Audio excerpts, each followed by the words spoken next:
आज new chapter देखते हैं हम लोग। देखो वेव ऑप्टिक्स, अगर इस वेव ऑप्टिक्स, ये एक नया चैप्टर है, आपको पिछले क्लास हम लोग यहाँ तक पहुँच चुके थे, इससे आगे हम लोग आज करेंगे वेव ऑप्टिक्स। अगर वेव ऑप्टिक्स को अगर हम लोग देखें तो ये जो मतलब वेव ऑप्टिक्स में ऑप्टिक्स जो वर्ड है उसको अगर हम लोग देखें तो ये क्या है, बेसिकली ये स्टडी ऑफ लाइट है, study of light.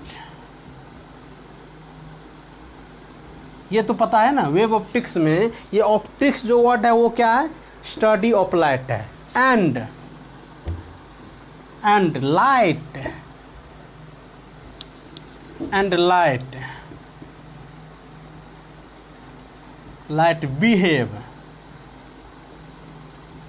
behave as a dual nature।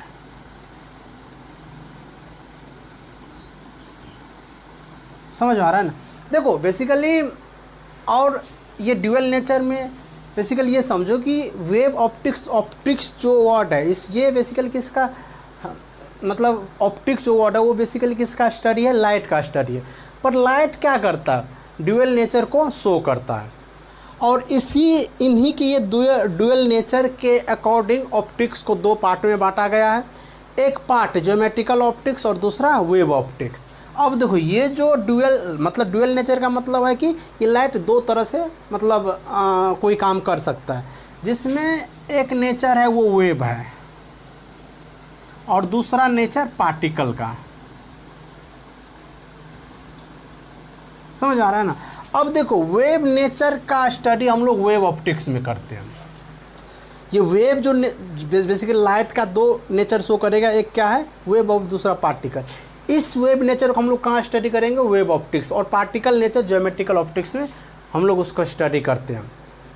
पर वेव नेचर कब शो करता है इसको हम लोग पूरी तरह से एक्सप्लेन कर दिया। मैं थोड़ा सा मतलब एक बार और समझा देता हूँ। जैसे मान लो क्या करो, लाइट को किसी ऐसे चीज़ से गुजारो ना, ऐसे होल या ऑब्स्टेकल से गुजारो जिसकी डायमेंशन क्या हो, लगभग या comparable to wavelength of light. मेरा कहना है कि आप लाइट को किसी ऐसे होल से गुजारो, उस होल का जो डायमेंशन होगा वो लगभग क्या होगा, एंगस्ट्रम में। एंगस्ट्रम करने का मतलब वेवलेंथ का जो वेवलेंथ जो होता है ना, वेवलेंथ ऑफ लाइट, उसी के कंपेरेबल में।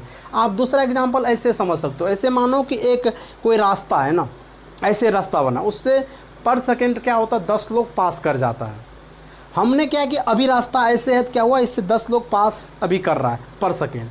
हम क्या कि उस रास्ते को इतने चौड़ाई इसको बना दिए। अब भी मुझे अगर उससे 10 लोग ही पास करवाना है तो क्या करना पड़े, मतलब कैसे उससे पास होगा, क्या होगा। देखो जैसे ऐसे हम चलेंगे और ऐसे मुझे यहाँ मुड़ना पड़ेगा, तो फिर ऐसे हम सीधे होके निकल सकते हैं। इसका मतलब क्या हुआ कि जैसे जैसे मतलब हमारे पास मतलब क्या होता है, मतलब हम जब रास्ते की अगर चौड़ाई कम कर दिया गया, मतलब होल की मोटाई अगर कम कर दिया गया, तो क्या हुआ कि हमारे अंदर डिस्टर्बेंस चालू हो गया। और वही डिस्टर्बेंस को हम वेव भी बोलते हैं। तो हम लोग उतना बात नहीं करेंगे, इसका ज़्यादा पूरा डिटेल्स हम लोग वेव चैप्टर में खुद करते हैं। तो सिर्फ आप इतना ही समझो कि लाइट क्या है, ड्यूअल नेचर शो करता है, एक वेव और दूसरा पार्टिकल। और वेव नेचर को हम लोग यहाँ सीखेंगे कहाँ, वेव ऑप्टिक्स में। इतना ही ध्यान दो।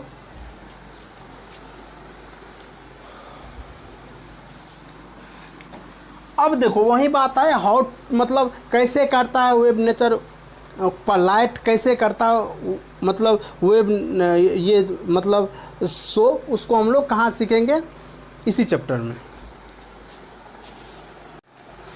फाइनली आप लोग एक बात समझ लो कि अगर लाइट को वेव नेचर शो करवाना है ना, तो आप लाइट को वैसे होल या वैसे चीज़ से गुजारो जिसका डायमेंशन क्या हो, लगभग या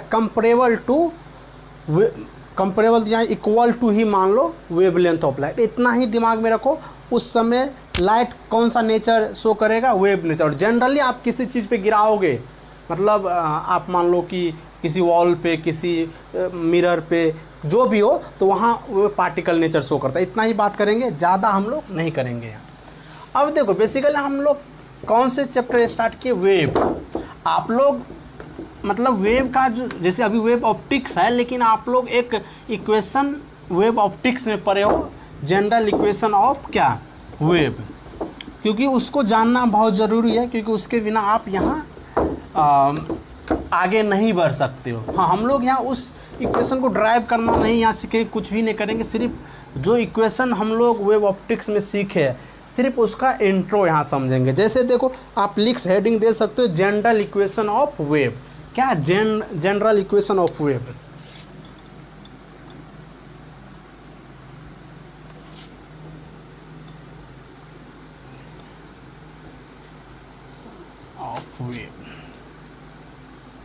आप लोग ये वेव चैप्टर में निकालना सीखे हो। देखो जनरल इक्वेशन ऑफ वेव की बात करोगे तो वो ये होता है, समझना बात को, बहुत इंपॉर्टेंट है, क्योंकि इसके बिना ये चैप्टर सीखा ही नहीं जा सकता है। ए साइन, समझ में आ रहा है ना, ये क्या लिखोगे, y equal to a sine k x, plus minus. क्या होता है प्लस माइनस, हम लोग यहाँ बात नहीं करेंगे, सारे वेब में आप लोग सीख चुके हो। यही क्या है, जनरल इक्वेशन ऑफ वेव का है।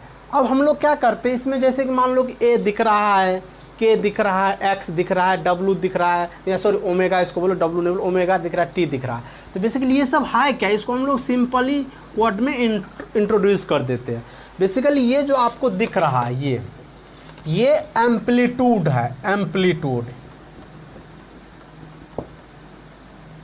एम्पलीट्यूड किसका एम्पलीट्यूड, ये एम्पलीट्यूड उस पार्टिकल का या फिर उस एनर्जी का है, या फिर उस वेव का भी बोल सकते हो, जो क्या करते हैं वेव में ऐसे चमकता है, उसका ये क्या है, एम्पलीट्यूड है।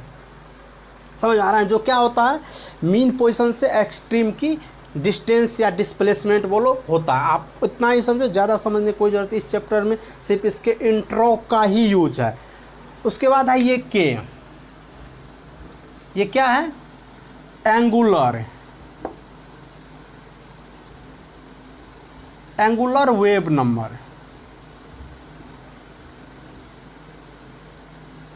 जिसको हम लोग सिंपली के से लिखते हैं ना, और जिसका फार्मूला ये होता है 2π/λ। अगर हम लोग इसकी यूनिट की बात करें, किसके यूनिट, के की यूनिट, तो के का यूनिट होता है, यूनिट ऑफ के इज रेडियन पर मीटर। डायमेंशन की बात करोगे तो क्या होगा बोलो, डायमेंशन ऑफ के, डायमेंशन ऑफ के इज क्या होगा बोलो, टी पे पावर -1, सॉरी एल पे पावर -1। क्यों, क्योंकि रेडियन तो बेसिकली रेडियन का कोई डायमेंशन नहीं होता। समझ आ रहा ना, ये क्या है, के क्या है, एंगुलर वेव नंबर, जिसको हम लोग क्या लिखेंगे 2π/λ। लेम्डा या क्या है, वेव लेंथ ऑफ लाइट, या वेव लेंथ ऑफ वेव भी बोल सकते हो, वेव लेंथ,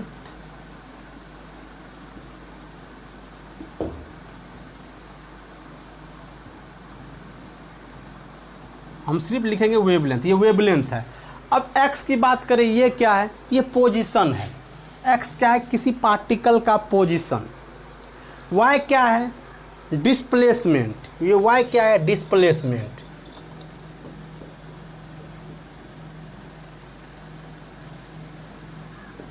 ना किसका, जो यहाँ ऑसिलेशन करेगा, वो x क्या है, पोजीशन किसका, जो ये ऑसिलेशन करेगा। ये ओमेगा क्या है, ओमेगा का हम लोग एंगुलर, ANGULAR, एंगुलर फ्रीक्वेंसी बोलेंगे। क्या बोलेंगे, एंगुलर फ्रीक्वेंसी, एंगुलर फ्रीक्वेंसी, जिसको हम लोग अगर, ये क्या है ओमेगा एंगुलर फ्रीक्वेंसी, ये टी है, क्या है, टाइम है, एक्स पोजीशन है। समझ आ रहा है ना, ये एंगुलर फ्रीक्वेंसी। अगर आपको ये इतना इक्वेशन अगर, मतलब ये इक्वेशन अगर दिया है, तो इसके मदद से आप लोग टाइम पीरियड भी निकाल सकते हो इस तरह से। देखो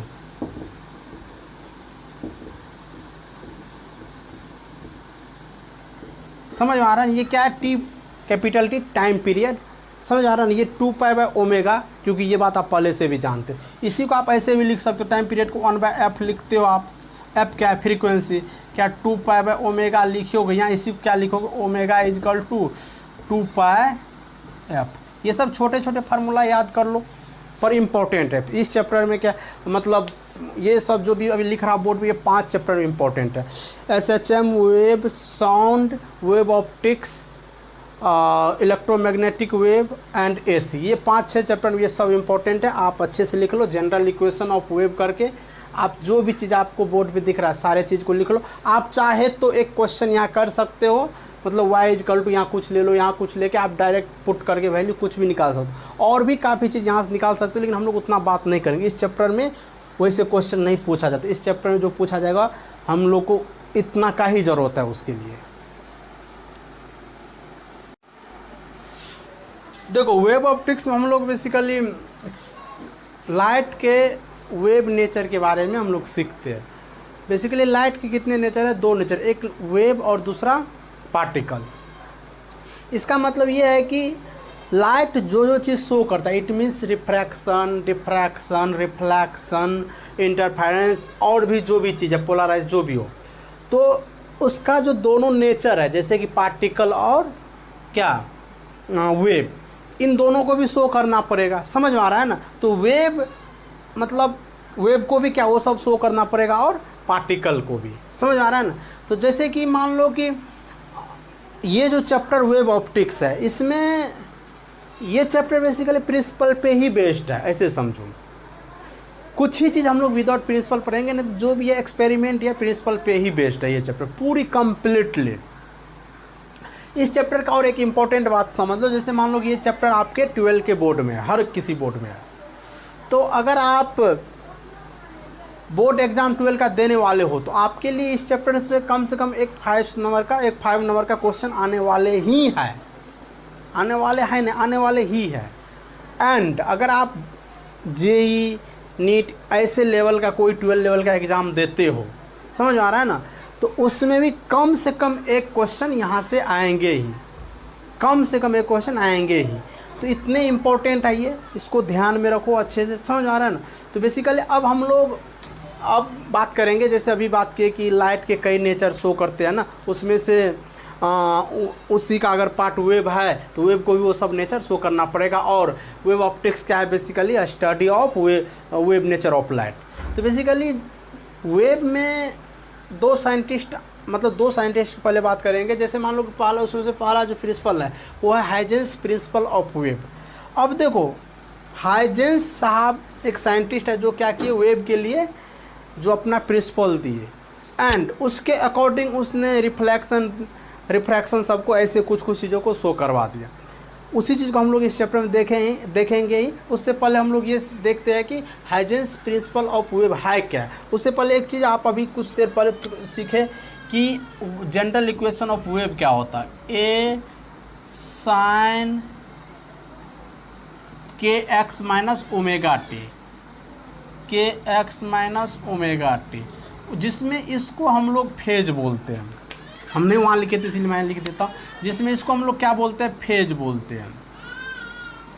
समझ में आ रहा है ना, इसको क्या बोलते हैं, फेज बोलते हैं।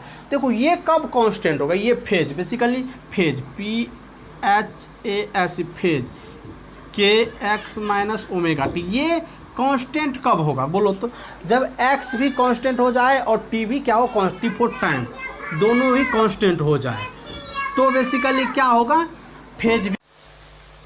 हाँ ये क्या है, y is the function of time and position है, मतलब कहने का y दोनों के वेरिएट करने से करेगा, इसमें कोई डाउट नहीं।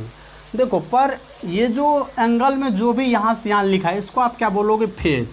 और ये जो फाई लिखा है मतलब कहने का मतलब इसके साथ जो भी 40 डिग्री 50 जो भी जुड़ा रहेगा उसको हम लोग फेज कांस्टेंट बोलेंगे। समझ आ रहा है ना। तो अगर आपसे बात करें कि ये कब कांस्टेंट, फेज जो यहाँ लिखा है, हम जो फेज जिसको लिखे हैं वो कब कांस्टेंट रहेगा, जब क्या हो x और t दोनों कांस्टेंट। ये बात ध्यान रखना, ये हमने पिछले जो जनरल इक्वेशन से वहाँ हम लोग ये चीज़ नहीं लिखे थे, इसीलिए मैं यहाँ लिख दिया हूँ। ये चीज़ फेज है पर ये कब कांस्टेंट, जब x और t दोनों कांस्टेंट हो। अब हम लोग हाइजेंस प्रिंसिपल की बात आगे देखते हैं। देखो हाइजेंस साहब अपने प्रिंसिपल में जो सर्वप्रथम डिफाइंड किया वो किया किसको, वेव फ्रंट को, क्योंकि इसका जो प्रिंसिपल है आगे सब वेव फ्रंट पे ही एक्सप्लेन किया जाता है। तो हेडिंग डाल दो वेव फ्रंट।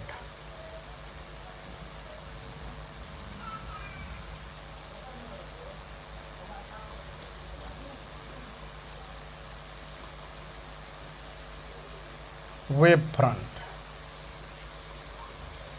देखो समझना ढंग से कि वेव फ्रंट है क्या। पहले हम लोग उसको क्या करते हैं, डायग्राम से समझते हैं, उसके बाद डिफिनेशन में जनरलाइज कर देंगे। मान लो कि ये कोई पॉइंट सोर्स है, ये क्या है, पॉइंट सोर्स ऑफ लाइट है। ये क्या है, ये मैं लिख देता हूँ, ये क्या है बोलो,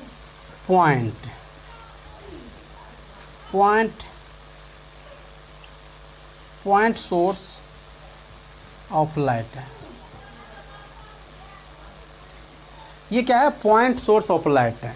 तो पॉइंट सोर्स ऑफ लाइट है तो हम लोग इस चैप्टर में क्या नेचर इसका कंसीडर करते हैं, वेव। तो इससे मतलब निकलेगा, मतलब देखो वेव ही निकलेगा ना, पर हम लोग उसको स्ट्रेट लाइन ही बनाएंगे, समझने में ये थोड़ा आसानी होती है। बुक में भी ऐसे ही बनाया होता है।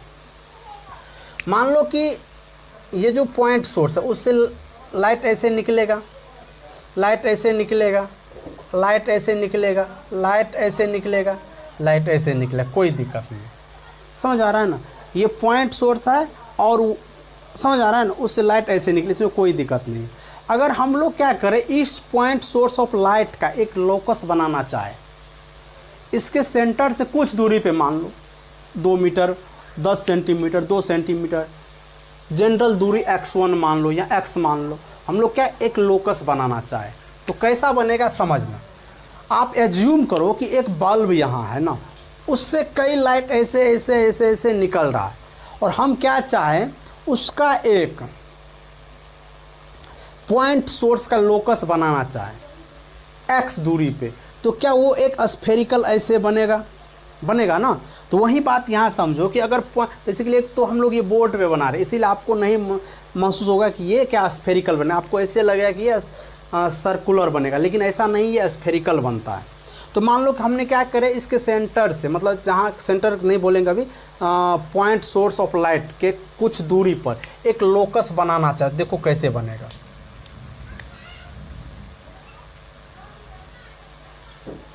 क्या ऐसे बनेगा? हाँ, क्यों नहीं बनेगा, पर एक चीज ध्यान रखना, ये जो लोकस हमने बनाए हैं, इस लोकस में ये लाइट जो निकल रहा है इसका इक्वेशन क्या है, ये है, इसमें कोई दिक्कत नहीं क्योंकि वेव नेचर है। पर इस लोकस का अगर आपके फेज की बारे में बात करें तो क्या वो कांस्टेंट होगा? समझ आ रहा है ना बात? क्यों? क्योंकि ये जो लाइट ऑफ बेसिकली ये जो एक्स होता है वो क्या होता है, वो लाइट सोर्स से हम बोले भी तभी, मतलब जहाँ से लाइट ऑफ सोर्स है वहाँ से पार्टिकल का पोजीशन। तो बेसिकली ये लाइट ऑफ सोर्स है, मतलब पॉइंट सोर्स ऑफ लाइट है। यहाँ से मैं बोलूँ अगर ये x1 दूरी है तो ये भी x1 होगा, ये भी x1 होगा, ये भी x1 और ये भी x1, और ये x1 क्या बनेगा, इसका रेडियस बनेगा। किसका? इस स्फेरिकल जो शेप लोकस बना है उसी का क्या बनेगा, रेडियस बनेगा। समझ में आ रहा है ना? तो अगर आप इसका फेज लिखना चाहो, किसका? इसका, तो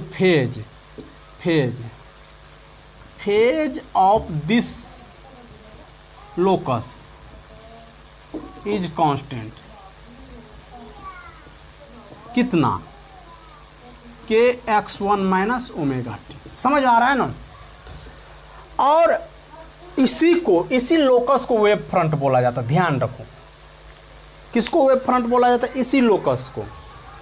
समझ आ रहा है ना? तो देखो इसको आप ऐसे डिफाइंड कर सकते हो, मतलब क्या, किसी पॉइंट सोर्स ऑफ लाइट का लोकस, किसी पॉइंट सोर्स ऑफ लाइट का लोकस जिसका या फिर जिसके ऑसिलेशन का फेज क्या हो, सेम हो, उसी को हम लोग वेव फ्रंट बोलते हैं। मतलब किसी पॉइंट सोर्स के लोकस जिसके ऑसिलेशन का या जिसके एसएचएम का फेज क्या हो, सेम हो, हम लोग उसको वेव फ्रंट बोलते हैं।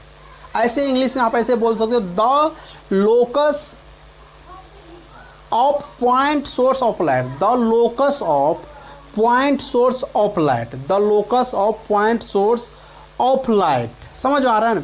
Which having same phase of क्या, ऑसिलेशन या एसएचएम भी बोल सकते हो, इज कॉल्ड वेव फ्रंट। मैं आपको एक और अच्छी बात बता दूं कि आप जैसे मान लो वेव फ्रंट का मैंने अभी डिफिनेशन हिंदी में भी इंग्लिश में भी बोला हूँ, ऐसे आपको मतलब जब हम ये चीज़ मतलब कर लेंगे तो उसके जस्ट बाद आपको पूरी फुल स्क्रीन पे हिंदी इंग्लिश दोनों में लिखा हुआ आपका मतलब जो भी अभी वेव फ्रंट को हमने डिफाइन किया वो मिलेगा। आपको अगर कोई इसमें डाउट हो तो आप कमेंट करके या फिर डायरेक्ट भी आप पूछ सकते हो, आपको कोई दिक्कत नहीं। समझ आ रहा है? तब इसको लिख लो, फिर से मैं एक बार रिपीट, वेव फ्रंट क्या है? वेव फ्रंट क्या है बोलो अच्छे से, वेव फ्रंट क्या है बोलो? वेव फ्रंट किसी पॉइंट सोर्स ऑफ लाइट का लोकस है जिसमें जो पार्टिकल क्या कर रहा है, ऑसिलेशन एसएचएम कर रहा है, उसका क्या सेम होना चाहिए? फेज सेम होना चाहिए। वही क्या है? वेव फ्रंट है। वेव फ्रंट का मतलब ही यही होता है। कोई दिक्कत है तो बोलो, लिख लो आप अच्छे से।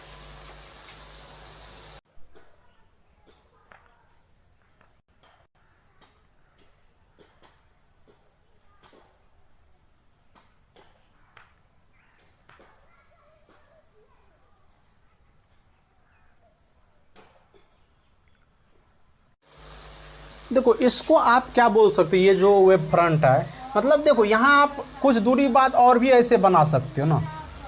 ये मान लो x2 दूरी पे होगा, समझ, ये x1 दूरी पे है, मान लो ये x2 दूरी पे, पर यहाँ भी तो सबका फेज सेम ही है ना। ध्यान में रखो बात, यहाँ भी क्या है? फेज सेम ही है। कोई तकलीफ हो तो बोलो। तो यहाँ भी फेज सेम। अब जैसे जितना बनाओगे आप एक स्फेरिकल बनेगा, वो वेव फ्रंट होगा, पर उस सब का क्या होगा? फेज सेम होगा। तो ये सब, ये दोनों जो हमने ऐसे बनाया हूं, ऐसे, ये दोनों क्या है? स्फेरिकल रिकल वेव फ्रंट।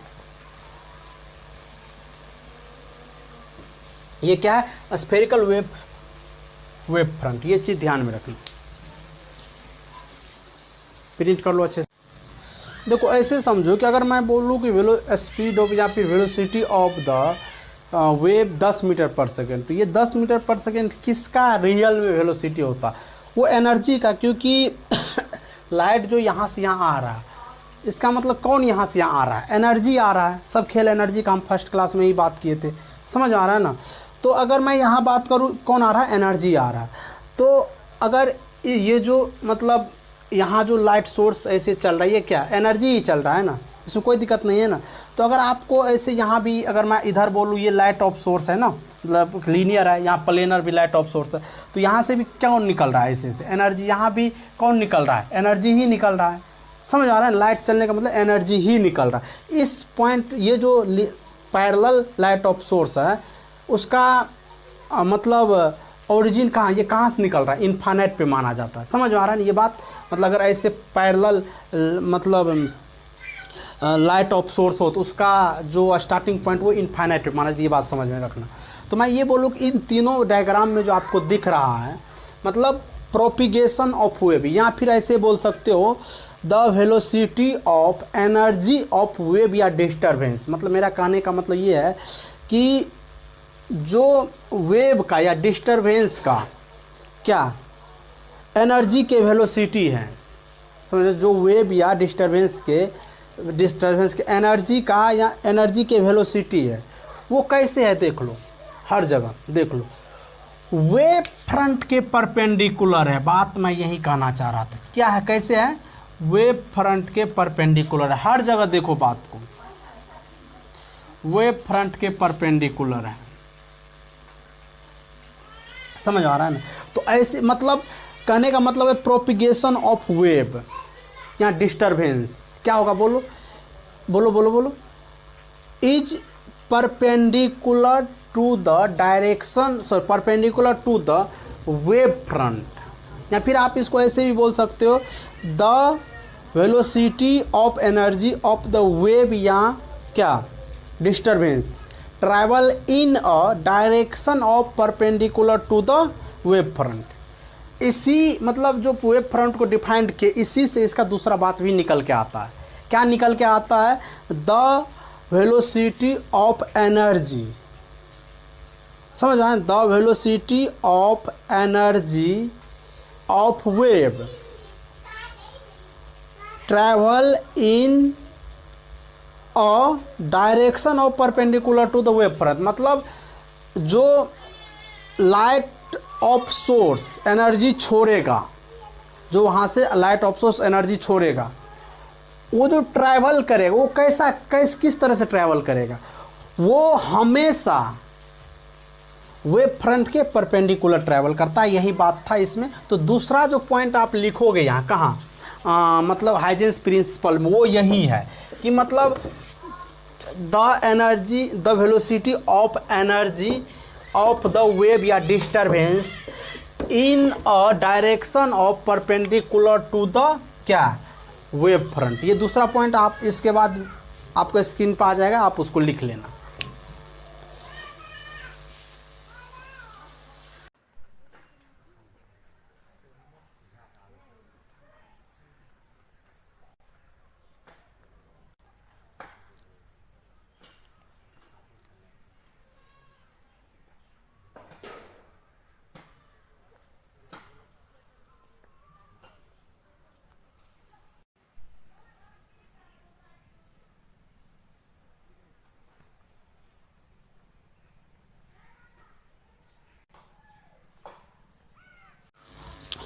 दूसरा पॉइंट क्लियर है। तो तीसरा पॉइंट समझो।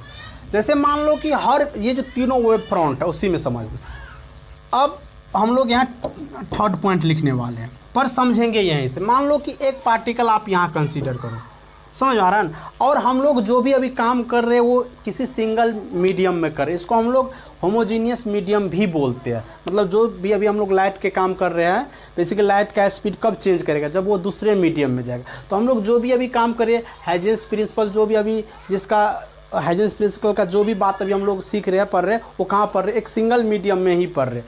तो बेसिकली मतलब इसमें क्या होगा, स्पीड ऑफ लाइट हमेशा सेम होता है। वही बात को एक ढंग से लिखते हैं। देखो कैसे,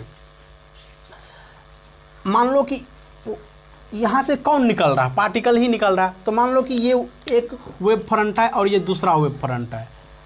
किसी पार्टिकल को या फिर कि एनर्जी जो यहाँ है, एनर्जी बोलोगे तो और अच्छा होगा, मतलब एनर्जी जो फर्स्ट वेव फ्रंट है, वेव फर्स्ट वेव फ्रंट पे है, उसको इससे इसमें जाने में या फिर जो भी एक वेव फ्रंट से दूसरे वेव फ्रंट पे जाएगा, वो सभी पार्टिकल या एनर्जी को टाइम सेम ही लगता है। जैसे मान लो एक ये है, मान लो इससे पहले इधर भी कुछ होगा, इधर भी कुछ बहुत होगा, क्योंकि इन्फिनिट नंबर में होता है। तो इसको जितना टाइम यहाँ से यहाँ जाने में लगेगा, सबको उतना ही लगेगा। जैसे कोई यहाँ होगा, उसको भी उतना ही टाइम लगेगा। मतलब किसी भी पार्टिकल या एनर्जी को बोलो, एक वेव फ्रंट से दूसरे वेव फ्रंट पे जाने में हमेशा टाइम क्या लेता है, सेम लेता है। ये बात ध्यान में रखो, अच्छी बात है ये था तीसरा पॉइंट आपका। ये भी चीज़ आपको जस्ट आपको पूरा लिखा हुआ हिंदी एंड इंग्लिश में आ जाएगा स्क्रीन के ऊपर।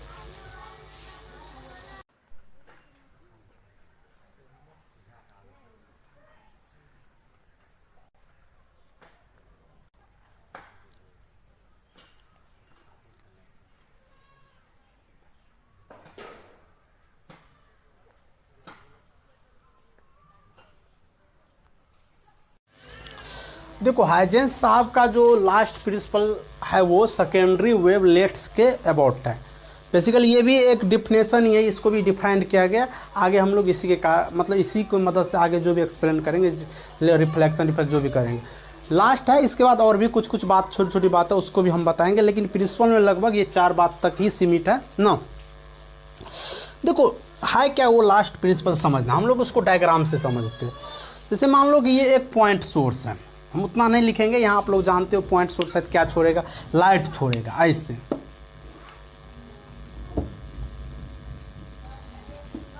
इधर भी जाएगा, मतलब कितने होगा आपको पता है, इनफाइनाइट नंबर में होता है, इसमें कोई दिक्कत नहीं है। पर हम लोग समझने के लिए कुछ बनाते हैं। तो इससे कुछ दूरी पे मैं बात करूँ, क्या बनाओ, एक वेव फ्रंट, कुछ दूरी मतलब x दूरी पे, x1 दूरी। ये क्या है, ये क्या है, बोलो बोलो, वेव फ्रंट। अब देखो आप क्या, मतलब कुछ एग्जाम्पल्स हम लोग इसको समझते हैं। आप प्रैक्टिकल लाइफ में आप ये मतलब बहुत देखते होगा। तो मैं यहाँ एक फिगर भी आपको दे दूंगा जिससे आप इसको अच्छे से समझ लेना। देखो जैसे कि किसी बाल्टी या फिर किसी बड़े कुएं जो होते हैं, नदी का पानी तो स्टिल मतलब शांत होता है नहीं, उस पर हम बात नहीं करें। अब कुएं का पानी या फिर आप सिंपली आप क्या करो, एक टॉप बड़ा सा ले लेना, उससे पानी को फुल भर देना और कुछ देर छोड़ देना, जब तक उसको छोड़े ही रहना जब तक क्या वो पूरी तरह से स्टैटिक्स मतलब रुक न जाए, स्टिल वाटर ना हो जाए, मतलब स्टिल वाटर मतलब रुका हुआ पानी ना हो जाए, तब तक छोड़ देना। और उसके बाद आप क्या करना, उसमें एक मतलब थोड़ा बड़ा स्टोन को, पत्थर को उसमें डाल देना। आप जब बीच में डालना, जब आप पत्थर बीच में डालोगे तो पानी क्या होगा, उससे बाहर निकलना चालू हो जाएगा। आप बोलोगे सर उतना जितना पत्थर डालेंगे उतना पानी तो बाहर सिंपल ही निकलेगा, उतना नहीं। अगर उस आप चाहे तो उसके नीचे भी कोई कवर लगा लेना, और आप उस पानी को और पत्थर का वेट मेजर करोगे तो मतलब जो जितना पानी नीचे गिरा होगा उससे शायद स्टोन का वेट कम ही होगा। ये ऐसा हो सकता है कि क्योंकि स्टोन का डेंसिटी ज़्यादा है, वो बात अगर हो तो मतलब वो एक अलग बात है।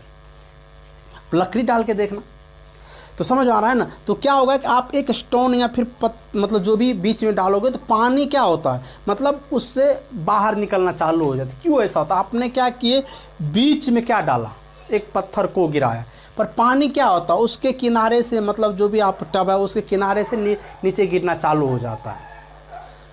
ऐसा क्यों होता है उसका ही पूरा एक्सप्लेनेशन सेकेंडरी वेवलेट्स या फिर इसका जो लास्ट हाइजेंस प्रिंसिपल का लास्ट जो प्रिंसिपल है उसको एक्सप्लेन करते हैं। देखो हाइजेंस साहब कहा क्या, यहाँ समझना, कहा कि मतलब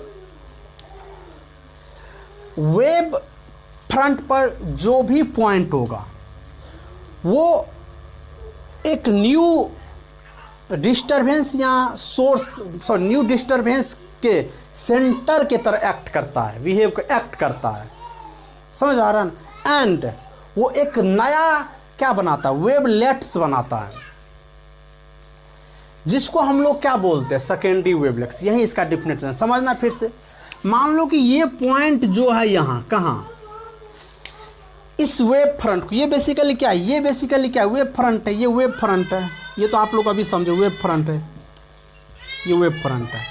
पर इस वेव फ्रंट पर जो भी पॉइंट होगा उसको आप क्या कंसीडर कर सकते हो, वेव मतलब सेंटर ऑफ न्यू डिस्टरबेंस, समझ आ रहा है ना। या फिर ऐसे समझो कि न्यू लाइट सोर्स आप कंसीडर कर सकते हो, ये भी कोई गलत बात नहीं। आप जो भी वेव फ्रंट पे जो भी पॉइंट होगा उसको क्या आप कंसीडर कर सकते हो, न्यू सोर्स ऑफ लाइट भी बोल सकते हो, या मतलब सेंटर ऑफ न्यू डिस्टरबेंस।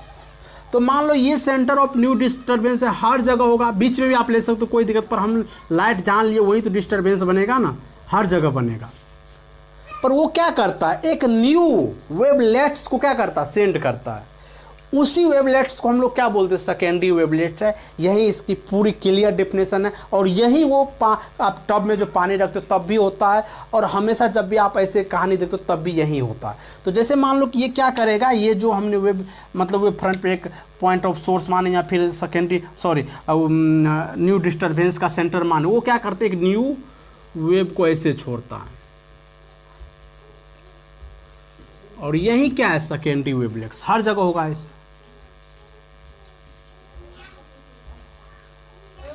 यही क्या है, सेकेंडरी वेवलेट्स, खत्म। अब बोलोगे सर इधर क्यों नहीं बनाया हो, इस पे हम लोग एक्सप्लेन करेंगे आगे इधर क्यों नहीं बनता है। पर आप ऐसे समझो यही क्या है, सेकेंडरी वेवलेट। डिफिनेशन इसका ये है, every point on the wave front act as a source of या फिर centre of source of new disturbance and send out its on a spherical wave front called secondary wave front। समझ आ रहा है, मतलब ये क्या करता है, जिसको आप सेंटर ऑफ न्यू डिस्टरबेंस या फिर न्यू सोर्स ऑफ लाइट माने, वो क्या करते हैं, एक न्यू वेवलेट सेंड करता है। उसी वेवलेट्स को क्या हम नाम दिए, सेकेंडरी वेवलेट्स। और इसी मतलब जो भी अभी बात मैंने आपको समझाया हो, ये आपको स्क्रीन पे हिंदी और इंग्लिश दोनों में लिखा हुआ अच्छे से मिलेगा। आप इसको अच्छे से प्रिंट कर लो और उसको भी आप प्रिंट कर लेना। आगे इसमें कुछ और बात बाकी, इसका ड्रॉबैक इसका क्या क्या है वो हम लोग आगे समझेंगे।